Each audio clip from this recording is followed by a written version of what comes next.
Now everyone's quiet. Yes, right. December 22nd, 2020. We're on Zoom here at the Friend Memorial Library in Brooklin, Maine. One of our wonderful board members, David Porter, is joining us from his home. Hi, David. Hi.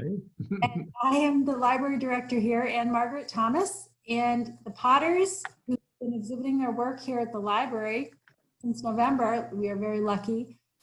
We have Kathy Rees. Hello.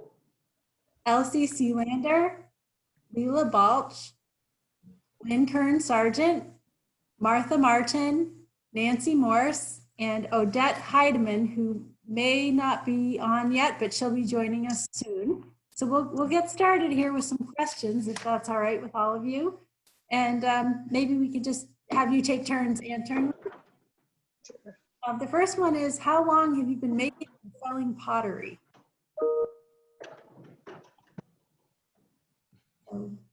Don't all of us speak at once. Lynn, you go first. Yeah, you go first, Lynn. Okay. Well, I've been making pottery. If you consider slip cast pottery, ceramics, the kind that were formed, into little bunnies and things. I started doing that in the girls' club back when I was in 3rd grade. And that inspired me to continue with ceramics. I liked the whole process back then. There was something that really captured my attention. Granted, it was, pre-cast forms, but there was something about the clay and cleaning the form and painting it, and then seeing it in its final finished image was quite something. So I've been doing it for a long time. I really learned how to throw at summer camp when I was a junior camp counselor at Camp Vega, and when I was 16, and that was the beginning. And I hate to say how old I am now, but I have been throwing since then. So it's been, if you can do the math, it's been 59 years. I've been doing it a long time. That's why you're so good. Oh, thank you. Thank you. How about you, Nancy? How long have you Well, yeah, I had always wanted to do pottery, always wanted to make ceramics. And for my 50th birthday, I was given 3 lessons at the local studio. Okay, thank you. So I started at 50, so that's about that many years. No, about 15, 20 years ago. I came to it late, but it's my lovely, wonderful obsession at this point in time. So, do you have a favorite item that you like to make?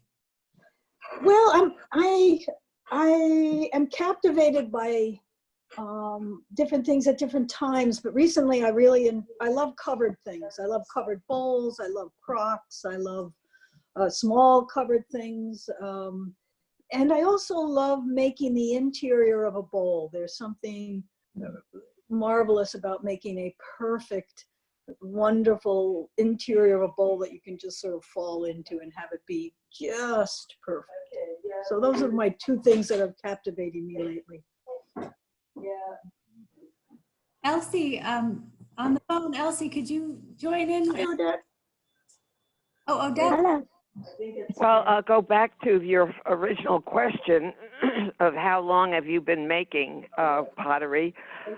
I actually started when I was a freshman in college, and I went to the State University in New York. And at that time, teachers were required to teach all subject levels, including art, music, etc. So that was my first experience with clay. And we did coil building at that time because we didn't have any wheels. And then after I retired, I joined a group that was on Long Island. And they had a wonderful studio there that I really enjoyed. And then when I moved to Maine, I joined the Pottery Co-op, and that's the first place I actually sold any pottery. Because in the past I was just doing it for my own enjoyment. So that's basically the history behind my pottery experience. Okay. Elsie, Elsie, you use a lot of driftwood in your work, and I wondered, do you find that on your own, or do you get it somewhere? Would you repeat your question? So behind me here, I don't see there's driftwood with pottery that Elsie made, and I just wondered where you get your driftwood to put your pottery on. Well, I get my ideas from almost everything around me, whether it's nature or my animals, pets. Sometimes another human inspires me, but it's sometimes I get my ideas when I'm lying in bed at night trying to get to sleep. And an idea pops into my mind about what I'm going to be working on the next day when I go to the studio. And I never know where it's going to come from, but it comes into my mind and I plan it out and then I go forth. Thank you. Kathy? That's it. Thank you. Thank you so much, Elsie. Kathy, how about you? I started pottery. Well, I always wanted to do pottery in high school. There was a pottery studio and I just wanted to get in there, but it just never fit in my schedule. So I finally, when I was, I guess, in my late 20s or something, I took a adult ed class, and the first session was hand building, and I just kept looking over at those wheels and thinking, I just can't wait to get on a wheel. And the second class, I got to get onto the wheel, and then after that, I've just been happy. So I took a lot of different adult ed classes. Well, maybe not a lot, several, for a couple of years, and then moved to Maine, and then I didn't touch any clay for quite a long time, many, many years, and then I seem to have a little bit of time to spare, so I joined Pottery Co-op, and then I've been working there ever since. So. Thank you. So who wants to go next? I can speak. I much as everyone else has said, I came to it early, came to work with clay early on. I took a class locally, the rec center, when I was a kid, and I was just drawn to working with clay, especially on the wheel. It just seemed magical, just what people could do when I would watch them. The forms they could make with their hands, it just really drew me. And then more recently, really, I'm kind of a newcomer to this all, especially in this esteemed group. But in the last couple of years, I've been able to spend more time working with it, and really working with Lynn. She's become a mentor as well as a friend, and that I've been so lucky to learn from her and continue to do so and work with her. Are you in a meeting right now? Yeah, That's been great Okay, since can I I borrow your moved car? here. I gotta go to town to get something notarized. And of course meeting other people in the community, and that's been great. I think, having the opportunity to get out there and sell. I mean, I started out, I was really just doing this for my own gratification. I wasn't thinking really honestly that anyone else aside from my family would be interested in anything that I would make. And when we started to do the summer, and Lila and Lynn did the pop-up sales, and it was just it was so gratifying to have someone who liked what I had made and was interested in actually, even if it was just a $10 bowl, it was just so affirming that what I had made, someone liked it for whatever reason. It spoke to them or what have you. And that's just something that was a great feeling. So aside from doing it for myself, as a growth, it's really kind of a growth experience for me. Always offering challenges, but it was nice to connect to other people. Yeah. So, Lila, how about you? I finally got sound. Hello, everybody. Hi, Lila. Well, my journey started out more as an observer.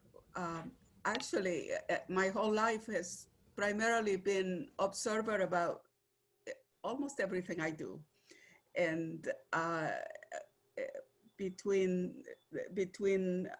probably age 2 and age 5 or 6, I lived with a grandmother who was in the business of pottery, earthenware. She had a earthenware kiln, and she fired the pots that she had people make for her and other people. And as a child, I was allowed to help in burnishing as I got older. All the pots were burnished, and but not anything other than that. And throughout my life, I enjoyed pottery. In fact, I was very fortunate that when I was a sophomore in college, I got a job working at the gallery in Deer Isle that belonged to Mrs. Merritt. And part of my pay would have been to go to Haystack to learn from anybody I wanted to learn, except I didn't drive. I didn't have a car. So I was dependent when somebody would give me a lift, and then I would just not want to leave Haystack. But it wasn't until I retired to Brooklin, Maine, that I had enough time to join. First, I did go to Haystack for classes, since that was the first thing I knew about. And then I realized there was a pottery studio in Brooklyn. And I asked if I could come in, and at first somebody else was ahead of me, but they said they would keep me in mind. And very quickly, sad for Kathy, because it was one of her very best companions in pottery, did leave the area, and I called, and Elsie was very instrumental in inviting me in. And then once I was in, since I was very green about running of a shop or anything, Elsie actually took me around the shop, giving me as much help as she could. And other people would too. If somebody was throwing, they would say, "Do you want to watch?" So, but they were very careful at that time not to do any instruction. So I was also very careful not to put people in that position. But in fact, I'll never forget, one of the best lessons came from Kathy. We were at a meeting and we were discussing something about centering. And Kathy said, "It's so simple. What's wrong with you guys?" And she very quickly described, if you just look at the wheel and look at the quadrant lower right and stay there, you'll be fine. And that stuck in my brain. Somehow that visual picture and her energy of clarity is something I use all the time, even when I am at the wheel. But the majority of my work has been slab, what we call slab pottery, where you flatten the clay and build something from the flattened piece. So now, very much like Martha, all of a sudden I'm in the shop that sells, and all of a sudden I go, oh my God, people really want this. And the shock and the joy all mixed together. And so part of me is just loving the feeling of the clay, loving bringing up this earth into a structure that you can then fire it and put some beautiful glaze on it. So I've concentrated on working with glazes, working with a little bit about different kinds of clays, and trying to really figure out what clay works better for what. So between those two, and once in a while getting into about the firing, which is another area. It seems like every area in pottery is a whole lifetime of study. So, you know, and I think that keeps my interest. I think if it was simple, I would have probably stopped after a couple of years, but now after about 6 years, I am really hooked. And then Ann comes along and invites all of us potters, and that just feels like a celebration. It's something I had been hoping for the community of potters to just be celebratory, and here we are in this group. So thank you, Ann. Oh, thank you. It's our pleasure here at the library. We love having all of your work. And Odette, so glad you're here. We'd love to hear from you too. Is there any? I'm taking a break from, I'm firing the kiln right now, but I'm taking a break, being nice and warm inside. It's cold outside. Although I did discover some heated socks, and that's my new favorite thing because it's a very long firing. It's probably going to be 16 hours. So What hour are you in? let's see, I started at 8:30, so 9:30, 10:30, 11:30, maybe like 7 or 7, Okay. just about. So is it a So reduction kiln that you're doing, Odette, or is it? it's a type- reduction kiln, and it's outside, a gas kiln, and I'll put salt into the kiln at the end of the firing. So later tonight.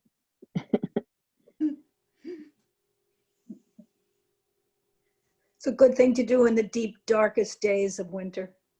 I know. It's actually been really nice because normally we have people stop by and it's outside and we can keep social distance.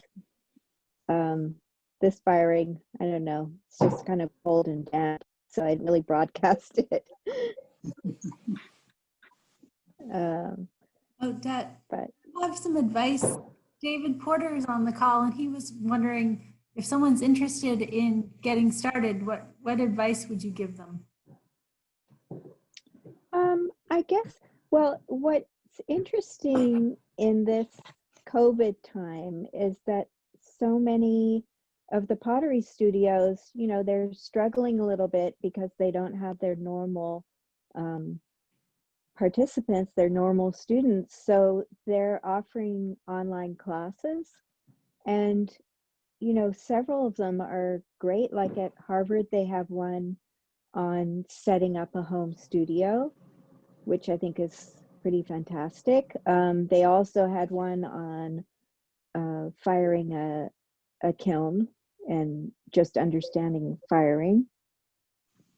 And then, you know, if you don't have a wheel, then maybe, you know, take an online hand building class. I just did one because a friend was doing one in New York on making beads.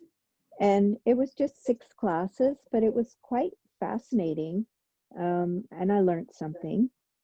And I've been applying it to not really bead making, but making other things. But that's, you know, in this era, maybe that's a good way to start. I don't know. I mean, I've been doing pottery for, I don't know, maybe 8 years, and I'm still learning lots of things. But very sadly, today I found out that Phil Rogers, who's a kind of icon in the British studio pottery world, had a short illness and died. He was 69. And he wrote 2 pretty important books. One is on ash glazes and one is on salt glazing. So it's kind of sad.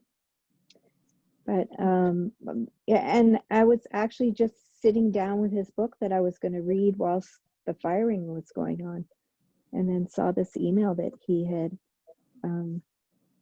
had died very suddenly. Yeah. Odette, what is salt glazing?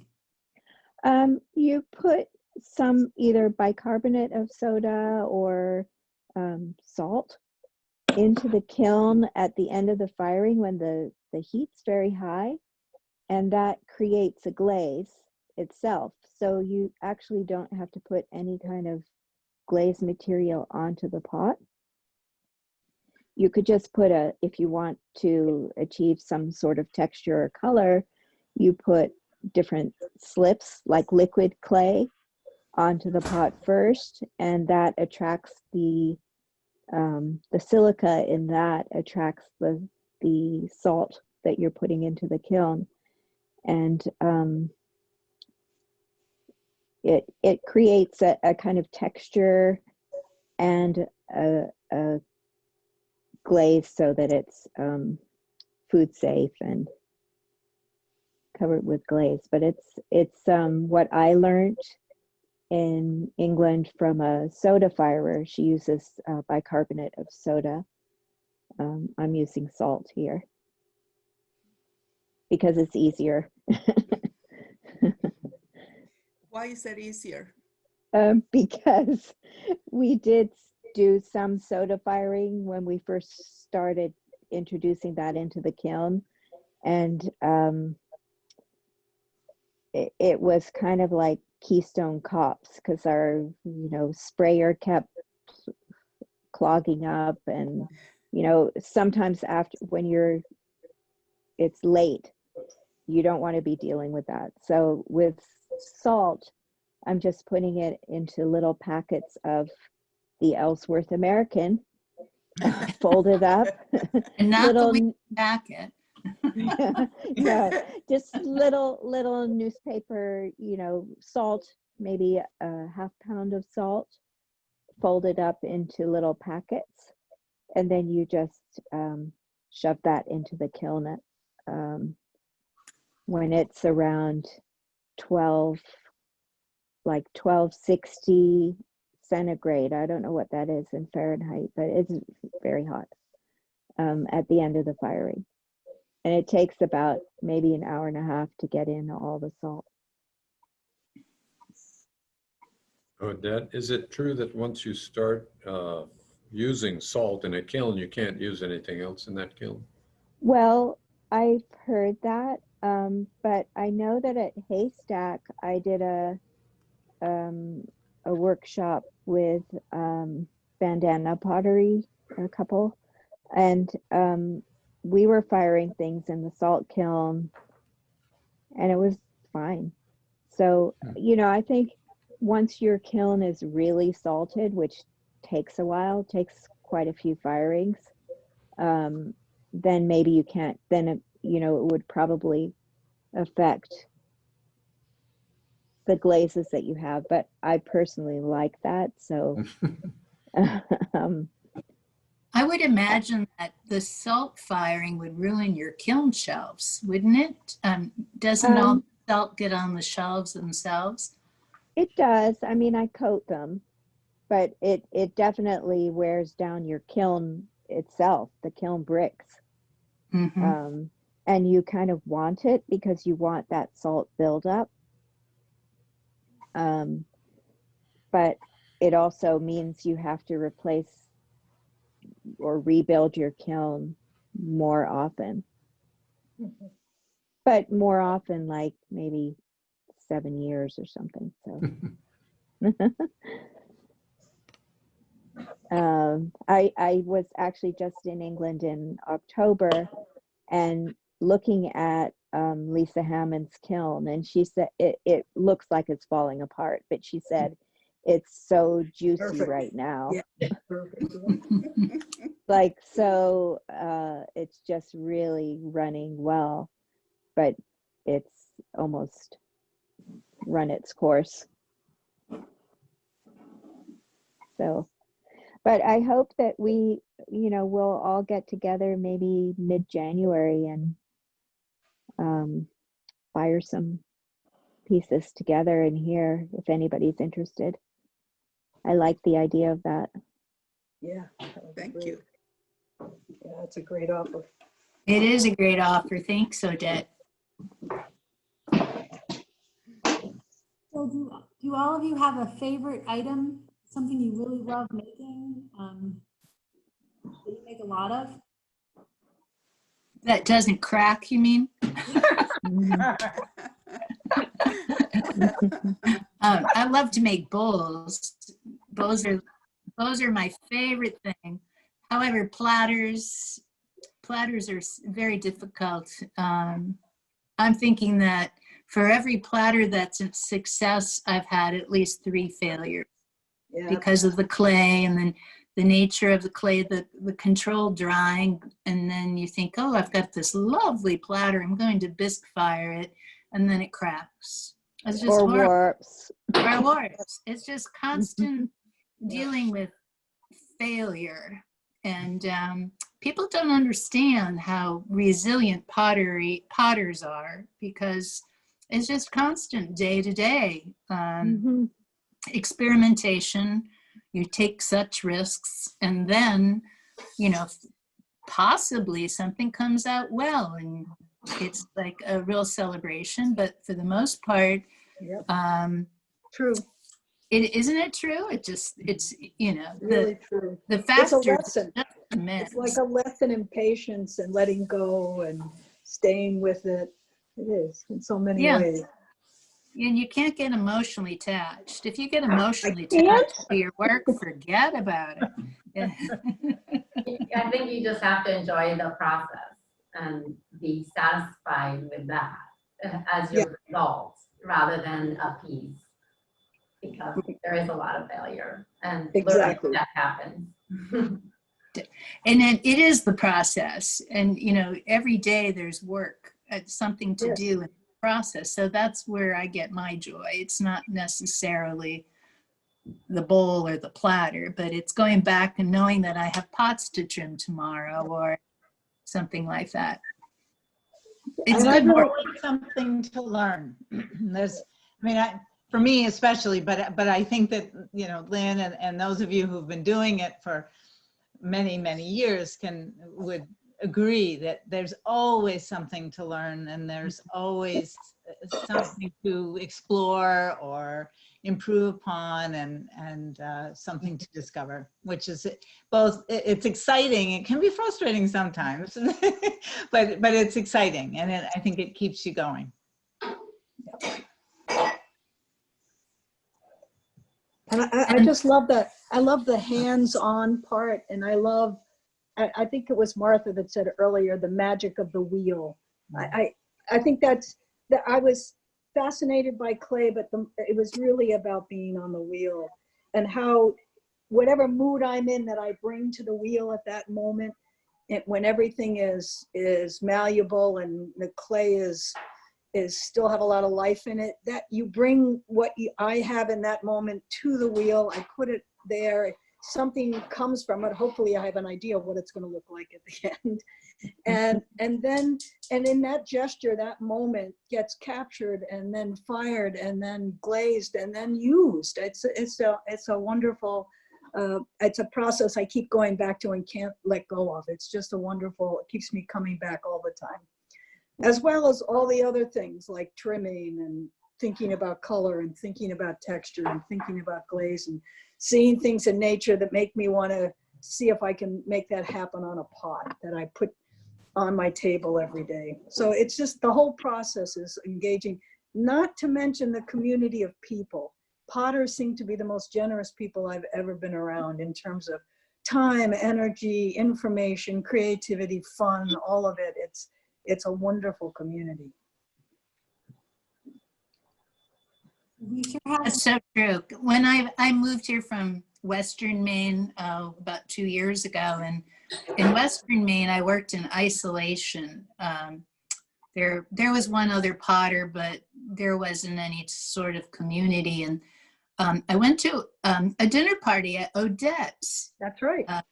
It was about 2.5 years ago. And I was totally amazed that there were 6 potters there. And it was like, holy Toledo. And it was just like, you know, it was like coming home to have this group of people who are so friendly and supportive. It was just lovely. So it was part of the reason why I moved here. And the pottery and the community itself, the outside community is so supportive of pottery in particular, but it's lovely. It really is. The community and is really what it's all about. It's great. It's an oral tradition, and that part I love about it. It's you pass it on by listening and talking and meeting and sharing a thought, an idea, and taking a troubleshooting that cracked pot and all of that. So and asking what happened and someone sharing what they've learned. I just love all of that, and the fact that pottery's been around since human beings have been around. So it's something that's very basic, I think. Not only is all of your pottery absolutely gorgeous, it's useful and it brings so much joy. It brings joy to us coming into work at the library. We're so happy that it's been here. Oh. That you've been able to refurbish as things have sold. And I'm just going to pan around the room here. So we have Kathy Rees. I mean, the buttons are just really cool. We can actually make a sweater or a garment and put those buttons on. The ornaments, the luminaries that Martha makes, Elsie's wall hanging, and then Lila's really cool. Here, I'm going to unplug this. Lila has really cool bowls, and like, oh my gosh, leaves and freeform. And then you go over here to Odette's work with the salt firing and the really cool shapes and glaze. I mean, this is just so unique. I just love it. And then over here, random pottery, Lynn Curran. I mean, mirrors and lamps and plates. And then we have Nancy Morris's teapot. And oh, everyone just loves these containers with the cork. I mean, you can put all kinds of potions in these. It's been so fabulous, all of your work. And out here, we have even more. I mean, just absolutely stunning. And we really thank you all for sharing your talent and enthusiasm with us here. And when this COVID thing is over, we'd love to have you come in person and do a program for people. That would be a lot of fun. We could have demonstrations outdoors. Yeah. Nancy's going to throw for us, right, Nancy? Throw pottery, yes. And everybody will get their hands in the clay and get addicted. Like, Right. What fun is that? I think that's great. We could have a pottery festival. Love it. Yes. Well, Thanks again, Ann. Yeah, thanks so much. Thank you. thank you all. I'm just thrilled that you were all able to join us, and Elsie on the phone. Thank you, Elsie, for joining in on the phone. Well, thank you. And thanks to Cy and Lila. Yeah, very Lila much so. Balch for putting Yep, together you did the the, show. you did the Nice legwork. work. Thanks. Thanks so much, Lila. Thank you, It Lila. was a joy. Thank It was you. total joy. Yep. Thanks, everybody. You bet. Thank Have a good you. winter, good holidays, everybody. Yeah, Take you care. too. Bye-bye. Bye-bye. Bye.